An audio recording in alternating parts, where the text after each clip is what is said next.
ముఖ్యమంత్రి నా దేవుడు వైఎస్ జగన్మోహన్ రెడ్డి గారు నన్ను పిలిచి నా అన్నలిద్దరిని తీసుకెళ్తే నన్ను పిలిచి ఈ నియోజకవర్గానికి నిన్ను పంపిస్తున్నానంటే నేను కొంచెం భయపడ్డా. ఇద్దరు కూడా చెరువు పక్కన మేము ఉన్నాం, నీకెందుకు ఎక్కడ భయపడవకరా అని ధైర్యం ఉంది చెబితే నాకు అర్థం కాల. కానీ నేను ఇచ్చిన కాడి నుంచి ఈ గ్రామాల్లో ప్రతి ఒక్క గ్రామం వెళ్తుంటే వాళ్ళు చూపించే ప్రేమ, వాళ్ళు చూపించే ఆదరణ, వాళ్ళు చూపించే కసి, వాళ్ళు చూపించే ప్రతి ఒక్క మనిషి కళ్ళల్లో కనపడుతుంటే నేను విజయంగా గెలుస్తానని ఆ రోజు అనుకున్నా. ప్రతి ఒక్కళ్ళు కూడా చెబుతున్నా, వైఎస్ఆర్ కాంగ్రెస్ పార్టీ కార్యకర్తలంటే, వైఎస్ఆర్ కాంగ్రెస్ పార్టీ నాయకులంటే, వైఎస్ఆర్ కాంగ్రెస్ పార్టీ జెండా ఏంటో రాబోయే రోజుల్లో ప్రతి ఒక్కళ్ళు కూడా చూపిస్తాం. మీ అందరికి కూడా రుచి చూపిస్తాం. ఏ వ్యక్తికైనా ఎవరికైనా కొన్ని నీతులు నిజాతులు ఉంటాయి, కానీ మాకు అనేవాడికి పేదవాడికి అనేవాడికి ఒక నీతి ఉంటుంది. మీకు ఉండకపోవచ్చు కానీ మాకు ఆత్మ గౌరవం ఉంటుంది, మాకు ఆత్మ శుద్ధి ఉంటుంది. నీతిగానే నిలబడతాం, నిజాయితీగానే చేస్తాం. ఏ పనైనా జగనన్న ఏ చిన్న ఆశీర్వాదం ఇచ్చినా, చిన్న ఇది ఇచ్చినా ఈ రోజు నన్ను ఈ స్థాయికి నిలబెట్టిందంటే జగనన్న పేదవాళ్ళ పైన ఎంత దయ, పేదవాళ్ళ పైన ఎంత నమ్మకం, పేదవాళ్ళ పైన ఎంత ఇది చూపిస్తున్నాడు మీ అందరికీ ఇప్పటికీ అర్థమై ఉంటుంది.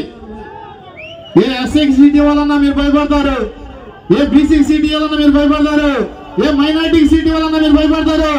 కానీ ఇక్కడ అక్కడ ఎస్ఐకి, ఇక్కడ బీసీ ధైర్యంగా జనాల్లోకి వెళ్తాం. జనమే మాకు ఆత్మీయ ఇవ్వాలి, జగనన్నే మాకు ఈ సీట్ ఇవ్వాలి.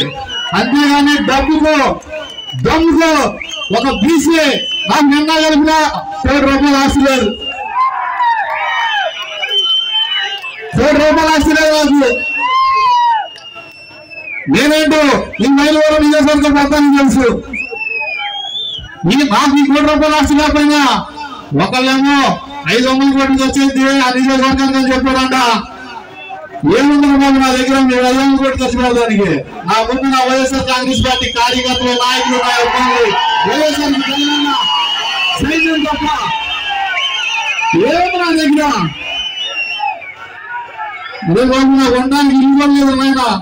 ఆయన అవసరం ఉన్నప్పుడు అవన్నీ పడేసే కావాలని ఇప్పుడు కూడా కదా దాన్ని మొదలైపోయా. ఏముందని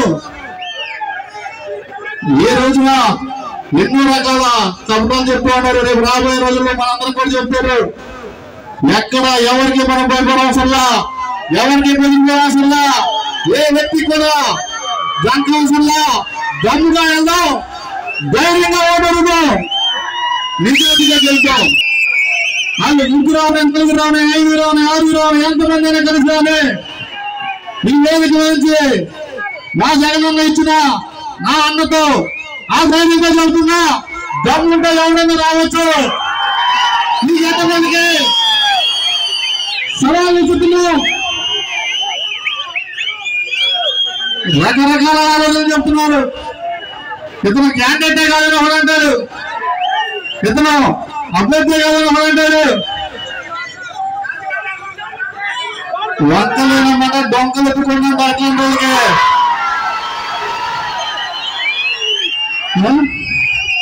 ఎవడు అన్నాడంట రకరకాల ఆలోచనలతో ముందుకెళ్ళాం. మేము కష్టపడి వైఎస్ఆర్ కుటుంబ సభ్యులందరం కూడా వైఎస్ జగన్మోహన్ రెడ్డి గారు పెట్టిన పథకాలు దమ్ముగా, ధైర్యంగా, ప్రతి ఒక్కరికి కులం చూడకుండా, మతం చూడకుండా, ప్రాంతం చూడకుండా, ఏ జెండా కూడా కట్టమనుకోకుండా ప్రతి ఒక్క ఇంటికి కూడా ఇచ్చాం. అడిగే దమ్ము వైఎస్ఆర్ కాంగ్రెస్ పార్టీ కార్యకర్తకి ఏ ఇంటికి అడిగే దమ్ము ఉన్న వల్ల ధైర్యంగా అడుగుతాం, నీతిగా వెళ్తాం, నిజాయితీగా కలిసి మైలవరం గట్టు మీద వైఎస్ఆర్ జెండా ఎగరేస్తాం. నీతి తప్పిన రాజకీయాలు, నీతి తప్పిన ఆలోచనలు, నీతికి మాల పనులు వైఎస్ఆర్ కాంగ్రెస్ పార్టీ ఎప్పుడు చేయదు. పేదవాడిని తీసుకొచ్చి నిలబెట్టిన మగవాడు ఎవడన్నా ఉన్నాడంటే ఈ ప్రపంచంలో అది వైఎస్ జగన్మోహన్ రెడ్డి గారే. ప్రతి ఒక్క పేదవాడు కూడా గర్వపడాలి. ఇవాళ నేను అవ్వచ్చు, రేపు మీరు ఇంకోటి రావచ్చు. ఎవరికైనా సరే అవకాశం ఎక్కడైనా ఉందంటే అది వైఎస్ఆర్ కాంగ్రెస్ పార్టీ జెండా మీదే ఉంది. మైలవరం నియోజకవర్గ ప్రజలందరికీ కూడా పేరున ధన్యవాదాలు. ఇప్పుడు దాకా మీరు నా కోసం కష్టపడినందుకు మళ్ళీ రాబోయే రోజుల్లో 40 రోజులు మనం అందరం కూడా కష్టపడి జగన్ అన్న ముఖ్యమంత్రిని చేసి నన్ను ఇక్కడ ఎమ్మెల్యే చేసి పార్లమెంట్ సభ్యులు కేసీఆర్ నాని గారిని ఎంపీగా గెలిపించుకొని మన సత్తా ఏంటో చూపిద్దాం.